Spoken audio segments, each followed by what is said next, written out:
नमस्कार, मी मेघना Ghag. Super prime time मध्ये आपलं स्वागत. राज्यात सत्तेत असलेली महायुती आणि विरोधी बाकावर बसलेली महाविकास आघाडी यांच्यात महापालिका स्तरावर वेगवेगळी गणितं सुरू आहेत. अनेक ठिकाणी स्थानिक राजकारण लक्षात घेत पक्षांनी त्यांच्या युती आणि आघाड्या केल्यात.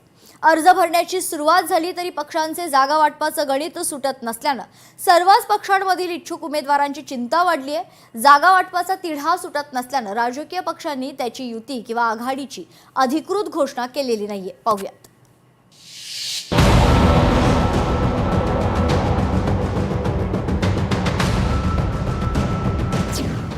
युती आघाडीचं ठरलं, जागा वाटपाचं अडलं.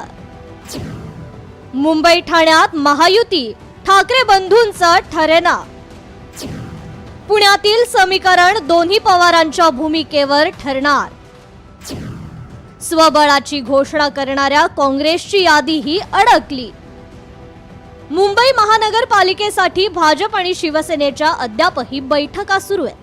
त्याचा जागा वाटपाचा फॉर्म्युला ठरत नाहीये. शिंदे सेनेनं मुंबईत मागितलेल्या जागांवर भाजप तयार नाहीये. त्यावर भाजपच्या नेते मंडळींनी चर्चेतून मार्ग काढू असं सांगत जागांमध्ये काटछाट करण्याची किंवा अदलाबदल करण्याची रणनीती अवलंबली आहे. शिंदे सेना आपलं महत्त्व कमी करण्यास तयार नाहीये, तर जागांची संख्या आणि जागांची अदलाबदल याचा तिढा दोन्ही पक्षांकडून सुटत नाही. नेते मंडळी सारे सुरळीत असल्याचं सांगत असले तरी कार्यकर्त्यांची मात्र धाकधूक वाढलेली आहे. आमचे अध्यक्ष रवींद्र चव्हाणजी, एकनाथ शिंदेजी आपसात बसून त्या ठिकाणी प्रश्न सोडवतात आहे. देवेंद्रजी एकनाथ शिंदेशी रोज बसतात आहे. त्यामुळे आपल्याला कसं वाटतं आहे बाहेरून की बाबा आमची युती होणार नाही आहे, आमच्या युतीमध्ये त्या ठिकाणी काही भानगड आहे. मी नागपूरच्या अधिवेशनात सांगितलं आपल्याला की महायुतीचे संकेत देण्यात आले आहे आणि महाराष्ट्रभर महायुती होणार आहे. देशाची आर्थिक सत्ता असलेल्या मुंबई महापालिकेचा तिढा कोणत्याच पक्षांचा सुटलेला नाहीये. मुंबईत ठाकरे बंधूंची युती होऊन 2 दिवस झाले, मात्र त्यांचंही जागा वाटपाचं गणित अडलेलंच आहे. कोणत्या पालिकेत ठाकरे युतीतील कोणता पक्ष किती जागा लढवणार याबाबतचा तपशील अद्याप गुलदस्त्यात ठेवण्यात आलाय. जागा वाटपाबाबत दोन्ही पक्षांकडून समान उमेदवारी देण्यात येणार असल्याचं राज ठाकरेंनी सांगितलं असलं तरी हा सस्पेन्स अद्याप कायम आहे. जे निवडणुका लढवणार आहेत त्या लढवणाऱ्या सर्व उमेदवारांना दोन्ही पक्षांकडनं उमेदवारी दिली जाईल. ती कधी भरायची, केव्हा भरायची ते आपल्याला कळवलं जाईल.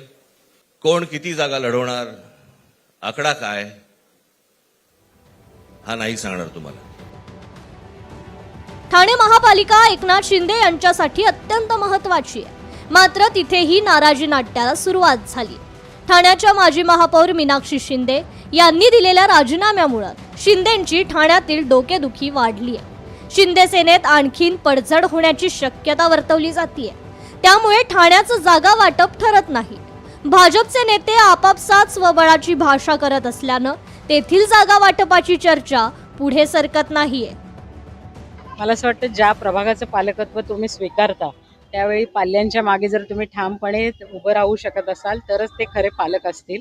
आणि माझी भूमिका मी स्पष्ट केलेली आहे आणि ज्यावेळी मला त्या गोष्टीवर चर्चा करायची असेल त्यावेळी मग बोलेल. पुण्यातही महायुतीची गणितं अद्याप सुटलेली नाहीयेत. पुण्यात अजित पवार आणि शरद पवार एकत्र येण्यासंदर्भात राष्ट्रवादीच्या दोन्ही गटात आघाडी असावी आणि नसावी असे 2 मतप्रवाह आहेत. त्यामुळे 2 पवार एकत्र आल्यास तिथेही नाराजी नाट्य रंगणार. राष्ट्रवादीचं ठरत नसल्यानं पुणे आणि पिंपरी चिंचवडमध्ये महायुतीच्या जागा वाटपाचं अडलंय. हीच परिस्थिती नाशिक, नागपूर, अमरावतीसह अनेक महत्त्वाच्या महापालिकांची आहे. कोणत्याच पक्षाची जागा वाटपाची गणितं सुटलेली नाहीयेत. काँग्रेसनं स्वबळाची घोषणा करत काही स्थानिक आघाड्या केल्या, मात्र त्यांचीही उमेदवारी यादी अडकली आहे. जागा वाटप आणि अंतिम याद्या जाहीर न झाल्यामुळं प्रत्येक ठिकाणच्या इच्छुकांची धास्ती दिवसागणिक वाढतीये. ब्युरो रिपोर्ट, लोकशाही मराठी, मुंबई. महापालिकांच्या निवडणूक रणधुमाळीला सुरुवात झाली.